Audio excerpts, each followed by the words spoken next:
Hey guys, it's Pastor Jimmy, and this is what we like to call short and sweet. Now, you remember that time that you heard your favorite song, like the song that's better than any other song? The first time you heard it, you were like, that is my favorite song. It replaced whatever song was your favorite song before. And what did you do? You listened to that song over and over and over and over and over again, right? And you played that song on repeat.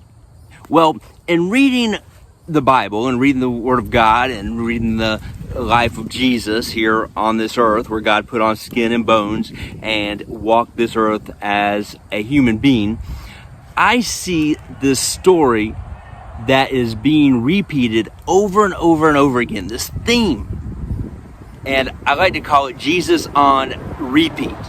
And what is that? It is the fullness of God. It is the fullness. If we want to be full, the completion, if we want to be complete, there's only one way to do that, only one person that can do that, and that is Jesus. Actually, John 1:16, it says we get to receive His fullness. We get to receive it. We didn't earn it. We didn't pay for it. We didn't work for it. We didn't do enough good deeds at the church or open the door enough for people to get it. We just get to receive the fullness of Jesus. We get to receive His fullness. And there's three stories I just want to briefly talk about.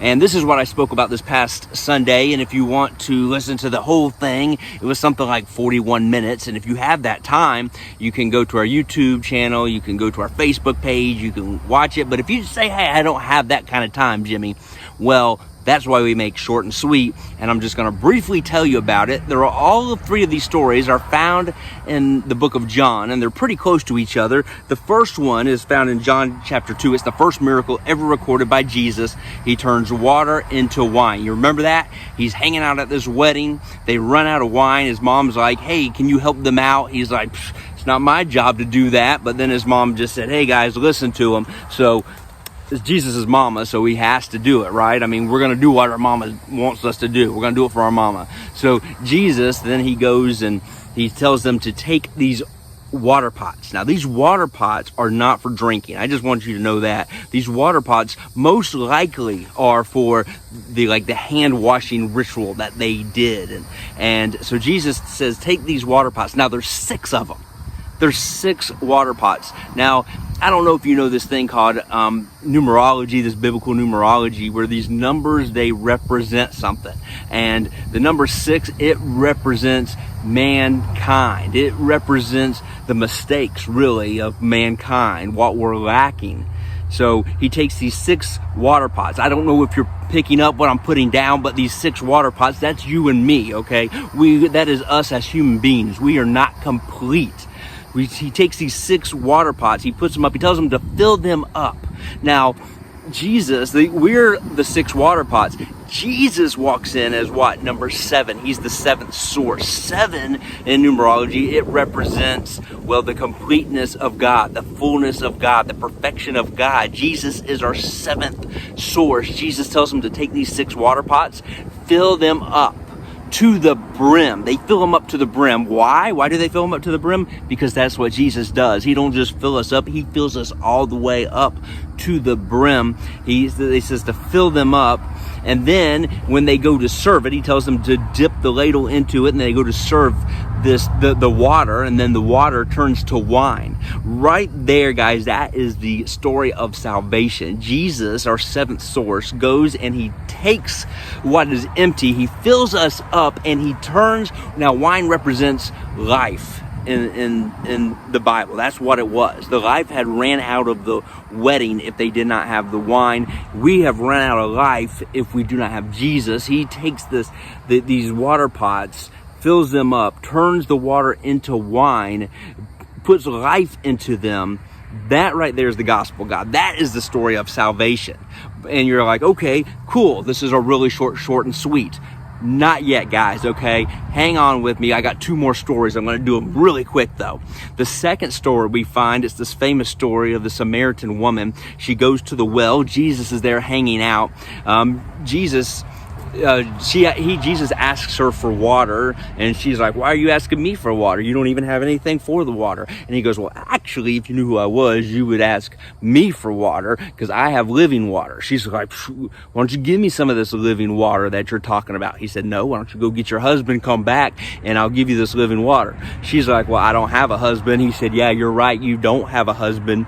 He says, actually, you had 5 husbands. They're no longer your husband, and now you're living with this dude, and he's not even your husband. He's just a living boyfriend. She's like, how in the world do you know this? Now, I just want to show you this, though. She's had 5 husbands, right? Now her living boyfriend is number 6. Now, all of a sudden, she meets Jesus. Jesus being what? Number 7. Jesus is our 7th man. Jesus is the one that's completes us. Jesus is saying to this woman, all these relationships you've been running to, everything that you've been searching for in these relationships that they did not fill you. There's that emptiness there. God, I'm the only one. I'm who you're looking for.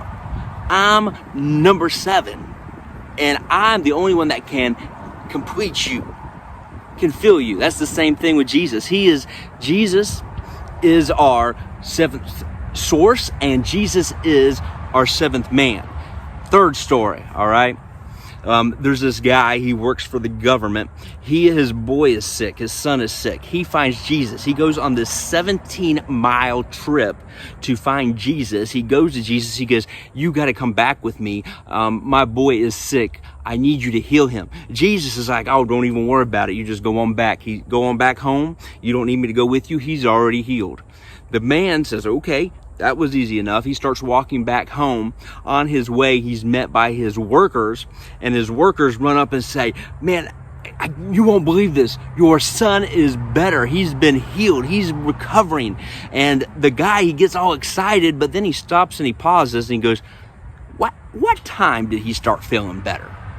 So workers are like, I didn't really expect you to ask for the time, but I guess now if I think about it now, it was around the 7th hour.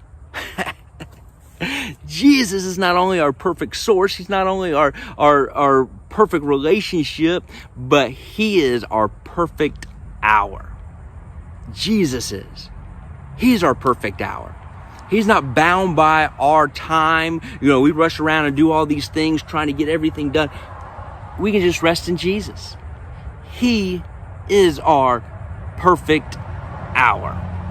Listen, today, if you're feeling like there's something missing and you're feeling like there's something just that is empty within you, and you are searching for that thing to make you complete and make you full, I just want to tell you right now, it's Jesus.